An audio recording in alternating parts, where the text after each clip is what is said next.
Hi everyone, this is your New Year's Day stretch, and I wanted to show you this very simple 30 minutes routine because this is something that I have been doing in the last 2 weeks. I had a wrist injury, I couldn't do my regular program of 1 hour yoga. So what I've been doing is I'm setting up the timer in the mornings, 30 minutes, and I'm just stretching, mobilizing my body however it feels every day. And it really helped me. I didn't think that it would do very much, just 30 minutes of stretching, not even any particular exercise. But it really has helped. So I wanted to share it with you for those days where you just need something nourishing, something warm. Just, when you don't want to ask too much from your body. Maybe you're with family, you don't have space, you don't have your equipment, you've just eaten. It's just not the ideal time to exercise. So you can always do a stretch. And the stretch, as I've said before, is actually quite a strengthening exercise in itself as well. And you will find that by doing this, you will feel so much better than if you don't do anything. It makes such a massive difference. So I encourage everybody to do it. I like props if I can get them, ideally. So I like a roller and one of those spiky balls that are like massage tennis balls. So I just roll my spine back and forth on the roller. This in itself already releases a lot of tension and tightness in the spine. And because this is quite a simple, gentle exercise, you can do it first thing in the morning while you have your tea. I do this really as soon as possible because this is the gentlest warm-up. And I like to start also at my sacrum. My sacrum always feels really tight and really heavy. So I put the roller on my sacrum and I just go side to side. And the great thing about this is that you can be instinctive about it. You don't have to follow a schedule, or you have 30 minutes, and in those 30 minutes you're just going to move. But really try to move. So expand, stretch, try to open any bits that feel like they haven't moved, or if they hurt, then put the roller there or stretch into those parts that hurt. And if you're tired, force yourself to do it because you're going to feel so much more energized after doing this sequence. So I'm still on my back. I like also putting the roller on my neck, or if you don't have any equipment, you can use your hands for your neck, just your knuckles, do a self-massage. That's always really nice. And pull your legs to one side, to the other. Really stretch through your toes, your legs, the front of your quads, your thighs. I have been doing this for a while now, and I have been so impressed with myself. I'm so much more flexible, actually, than when I was doing the yoga every day, just by adding this 30-minute stretch, and often it's the only thing I've done. So don't underestimate the power of some good stretching. And try to get into those little bits. This looks really weird on camera, but you will understand as soon as you get on the roller, you will see that those little bits in your hips, you want to put some pressure on them, on your bum, both sides of your bum, sides of your hips, front of your hips. Do a circumference and just go back and forward all over the roller. And if you can do this in the sun or anywhere outside, that's even better. That's what I prefer. Of course, it's not always possible. But here I was in a rooftop in my parents' house, so that's just a really great way of getting out of the family dynamic. And just move in any way. Don't think about how you look. Don't put a mirror in front of you when you're doing this. You don't want to analyze, you just want to feel. And the good thing about it is it's just so gentle. You don't really have to coerce yourself too much to do it, because it doesn't really take that much effort. You're on the floor. You're spread on the floor. and you're dropping all your weights on the floor and just kind of like twisting to one side and to the other. But if you see me, for example, in this exercise where I am rolling my calves, it does take a bit of strength in the arms to roll yourself back and forward like that. So you are doing some exercise, even if you feel like you're not. You can feel like you're just playing.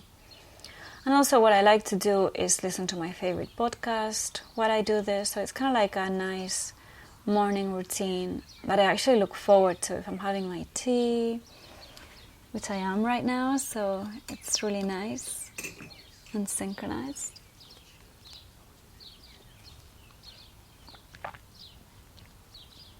Oh, and don't forget your inner legs. All those really hard to reach spaces between your knees, on top of your knees, in your groin. Oh my God, it's so hard to get in there. And you know what? You can never do this with anybody either, because if you go to an osteopath or a physiotherapist, any hamstring problem that you have where they have to get kind of into your groin is going to be really uncomfortable. So it's actually much better, nicer to do it with a roller in the privacy of your own home, because as you can see, this doesn't look like something that you would want to be doing in public. But that is where the tendon that comes from behind your leg grabs into your hip joint, and you need to release it. Especially women, if you do a lot of butt exercises, that's really tight, and then that can give you problems with your hips. Hamstrings problems are some of the worst. If you ever had a hamstring tear or injury, it's one of the worst.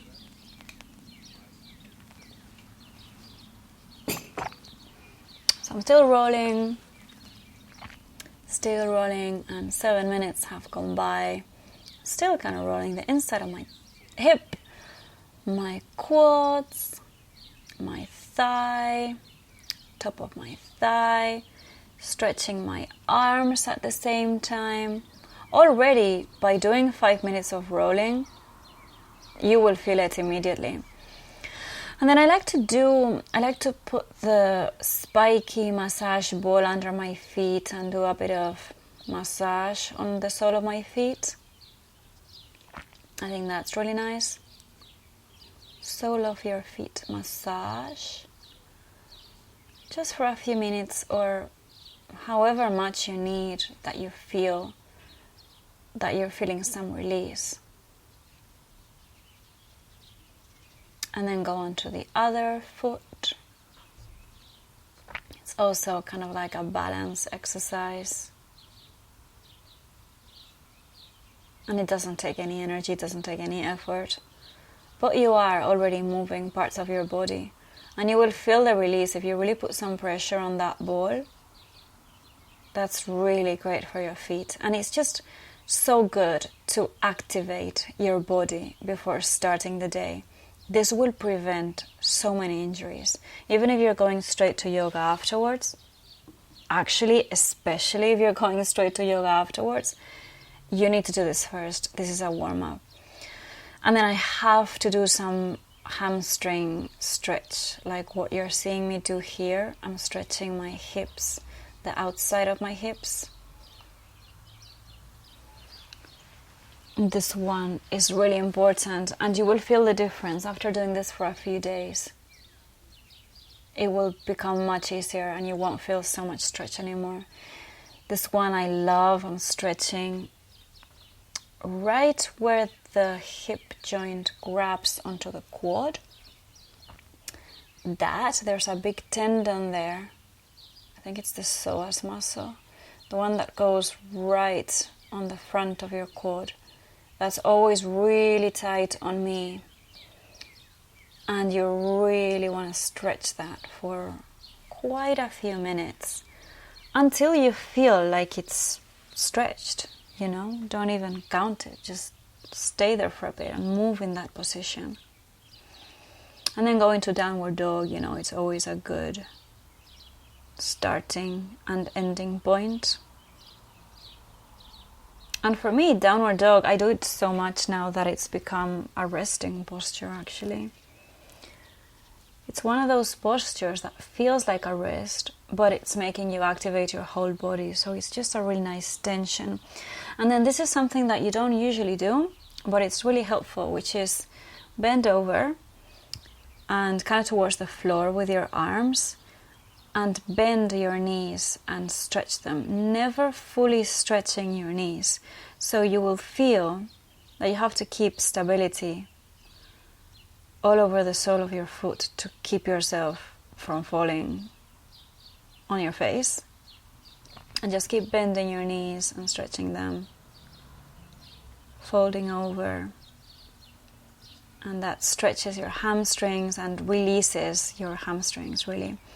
And then I really like using the belt. If you haven't seen the video where I'm doing Pilates exercises with the belt, I would urge you to see it. It's really good. But the belt is really great for starting to warm up or stretch. This is more hamstring work. And it looks like I'm resting, but I'm actually placing so much force on both of my legs. The one that's resting on the floor, quote, is not resting. It's really active, otherwise it would be hovering on the floor. I'm really, really pressing it against the floor. This is one of the hardest exercises I do. And it really helps. I'm actually surprised that it looks this straight because it doesn't feel that way at all. It feels like my leg is completely off the floor. It doesn't feel like it's there. You have to put a lot of effort into keeping the limbs. But it just goes to show you that if you do put the effort in, then things do look right. Better than you feel like they would. And then bring the leg towards the ceiling. So you're stretching your leg up towards the ceiling, and then we're going to change hands and gently bring it to the other side. So this is towards your stretched leg.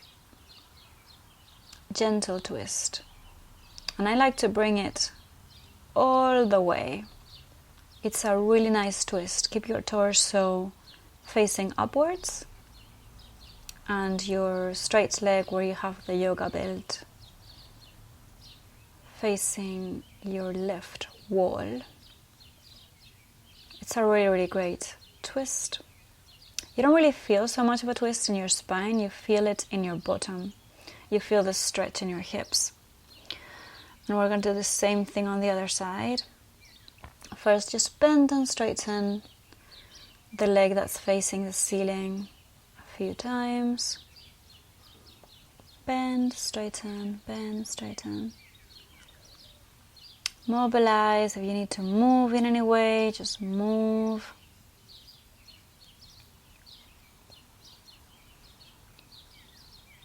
And then you're doing the same thing with the other leg. Start by stretching it with the belt. Try to keep your right leg pushing against the floor, and you will need to push a lot unless you are super open, which most people are not in the morning anyway. But this stretching will open you for the whole day, and if you're doing exercise later, as I said, it's crucial that you do this.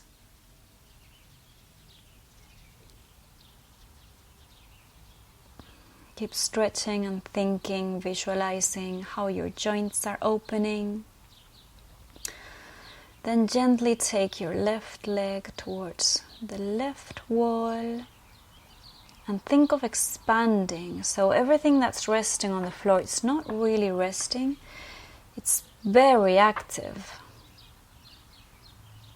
Actively pushing to all directions.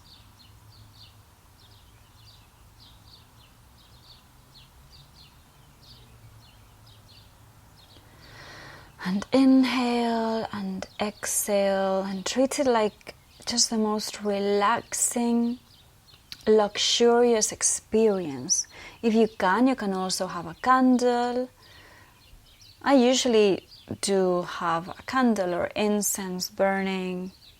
I have a whole routine that I do. It's a really, really great way to start the day. So much better than just going into frazzled.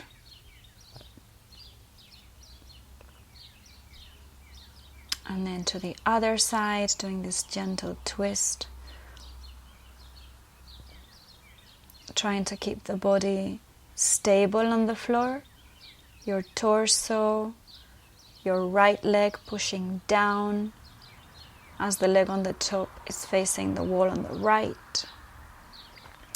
And then bring it again to the center, bend and straighten the leg just to shake up that hamstring. Make sure it isn't tight. And now we're going to bend and stretch our knee. This time our left leg, and this just helps shake up the hamstring, any hamstring problems. It's just really useful to loosen it up like this, because the fascias can't be stretched out. They're not elastic, so the only way to make them longer is by moving them and shaking them up. And that's why hot yoga and things like that, they're not that healthy, because you can stretch the muscle, but you can't stretch the fascia, which is what goes around the muscle. So it's really easy to injure yourself if the muscle is getting stretched and the fascia is not. So all these kind of like jerky movements, they help the fascia a little bit. Now we're going to do a bit of a half moon stretch, and this stretches the front of our quads a lot. And I like at the same time stretching my triceps by holding my head. And just follow your natural spine. So I'm not really trying to let my head go.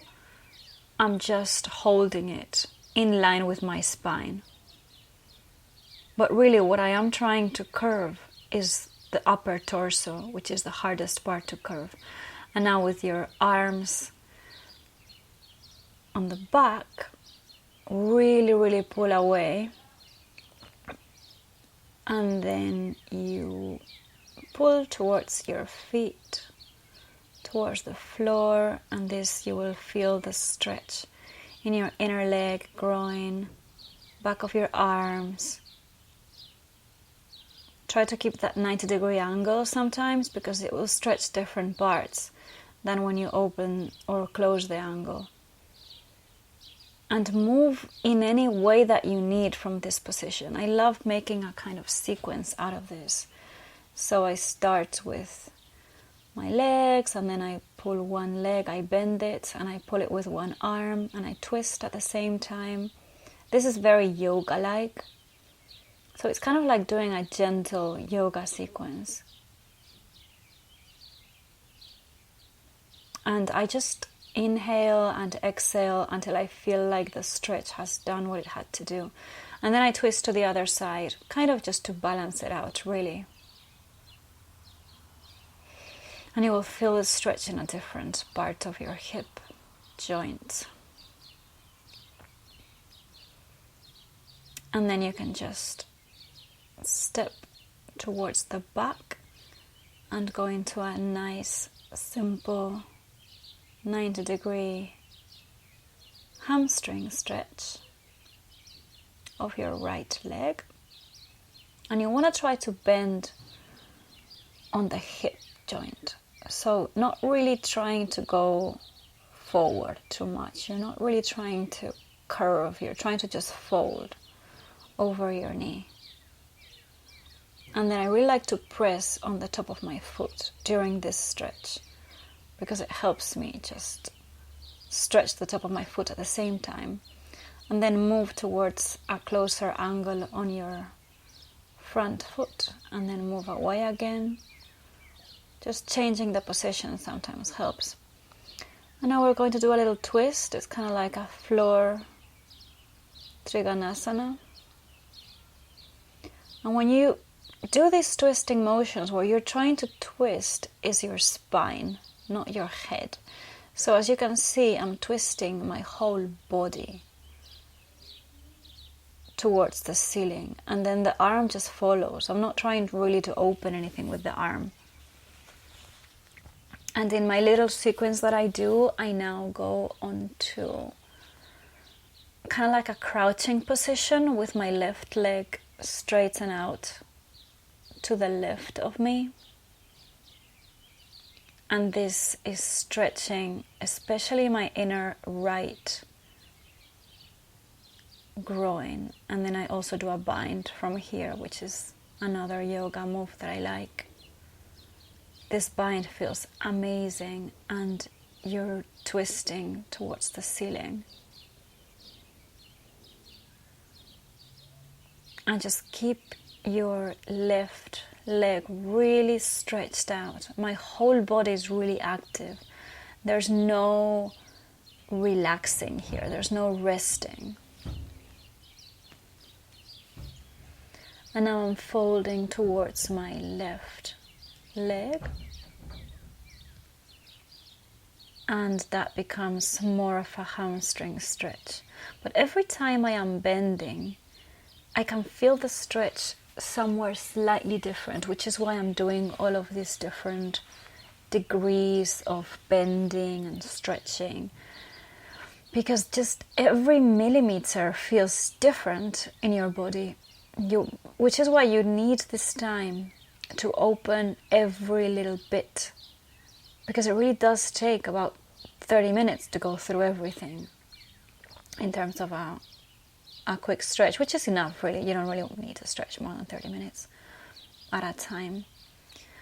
And now I'm doing the same thing, starting by the last move that I did, which is folding towards one straightened leg with the other one a 90-degree bend on the back of you with the other leg, and twisting towards the ceiling.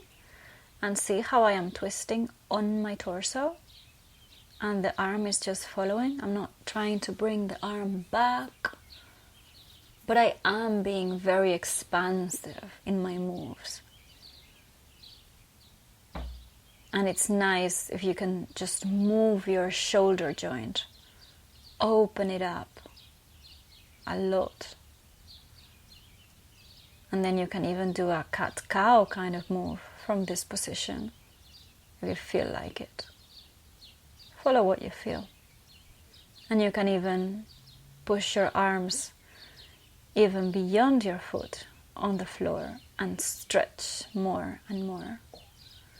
And then go on to a standing stretch with your hands still pushing the floor and feeling more of a stretch in your groin, and rise up to half moon. Half moon with your knee on the floor still. So you're stretching front of your leg, you're opening your chest, you're stretching everything upwards. Head follows your spine. You can go back, you can keep it horizontal. Now both arms at the back. Cross your hands and pull away, and then fold inwards. And keep pulling away with your arms though. And it's actually quite good if the knees are at a 90 degrees angle, because that will stretch you in a different way. It looks like I'm touching the floor, but I'm not actually touching the floor with my head. It's better to not touch it, because you don't really want to be resting. And I'm going to do the first thing that I did on the other side, which is pull with my knee bent. Pull from your arm while you're pushing the top of your foot towards your hand, and kind of twist to your left. And feel that stretch in your groin and in your hip and in your hamstring. If you want, you can go on your elbow and then untwist, so twisting to the other side. By this stage, you're going to feel so open already, just so relieved. That is the great thing about this. It's just such a release. And now we're going to stretch our right leg to your right and crouch with the other leg and do this little bind that we were doing. So you start with prayer and then you go onto a bind if you can. And if you are doing the bind, then the arm that's at the top should be as straight as you can, really. And the arm that's bending over the leg, that one should be bent. But the one at the top should be straight. So if you can't keep it straight, then you're probably not ready for the bind.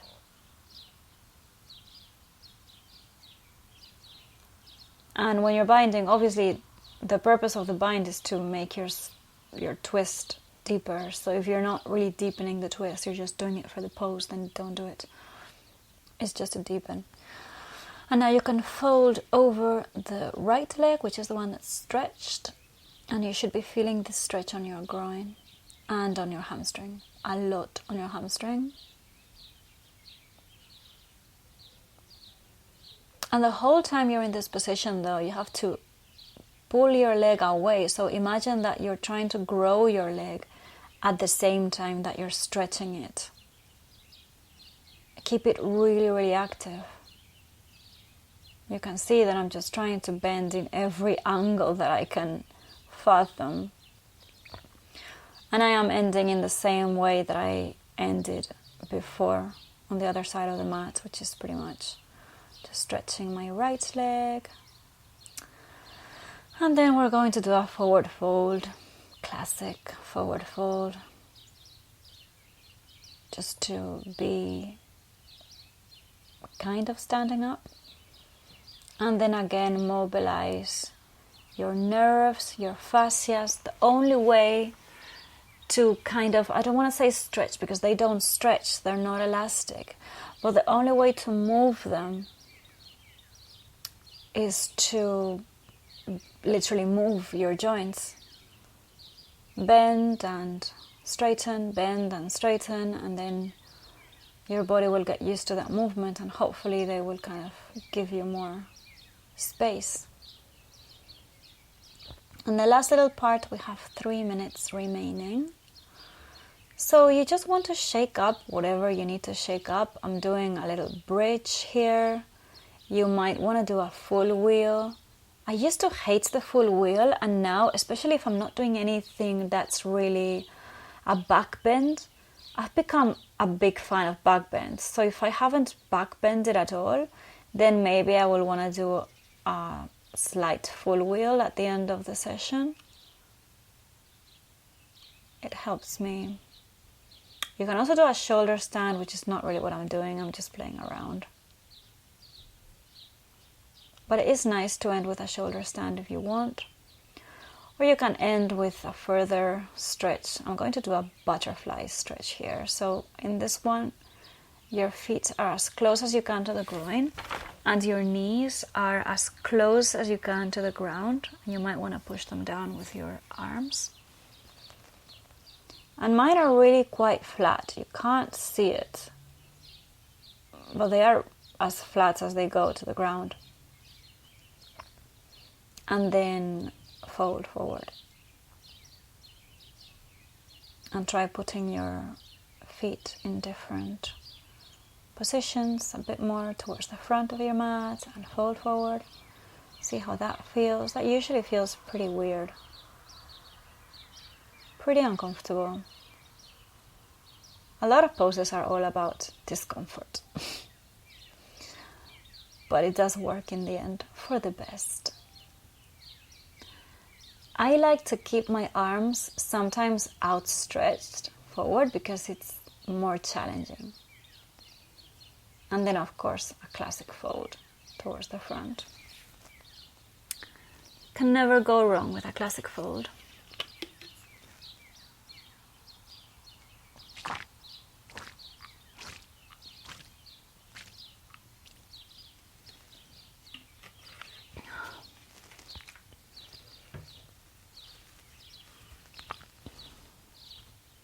And while you're folding, I like sometimes pulling my feet to the side, so kind of opening to first position, vale.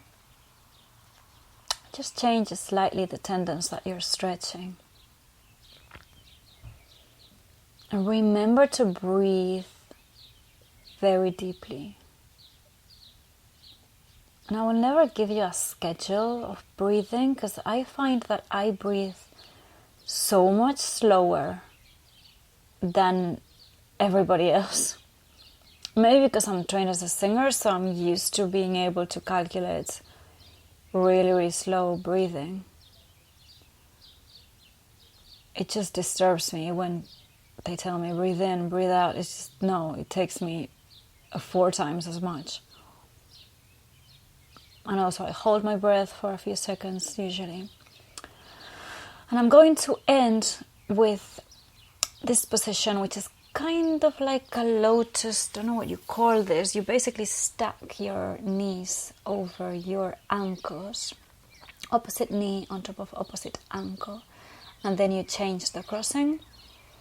And this is not as easy as I'm making it seem. I'm just really open by this point, and also I have been doing this for many, many days. But often it takes quite a bit of effort, even to me, to do this. In this occasion, that was pretty easy, so I've grabbed my belt and I'm opening my chest at the same time, which is just opening it towards the back and just mobilizing. I'm using my core to stabilize this whole time. I'm not just using my arms. Now I'm changing my legs, crossing, and still mobilizing towards the back. Looks like I'm not doing anything, but this is taking so much effort. If you're doing it with me, you know. If you're just watching, it seems like I'm not doing anything, but I'm really, really active and just the whole time thinking of expanding, going further. Everything is engaged. You can see that it's engaged because you can see my muscles, which if they were relaxed, you wouldn't.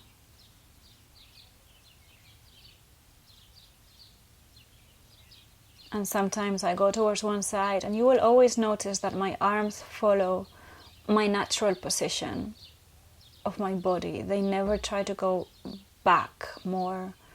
A lot of people do that, and it's going to give you so many rotator cuff injuries if you try to open your arm too much, because you're bringing it out of the socket. The natural socket is slightly towards the front. And that's it. Hope you enjoyed it. The next one will be part 2, which is a 30-minute Pilates. Subscribe, and I'll see you soon.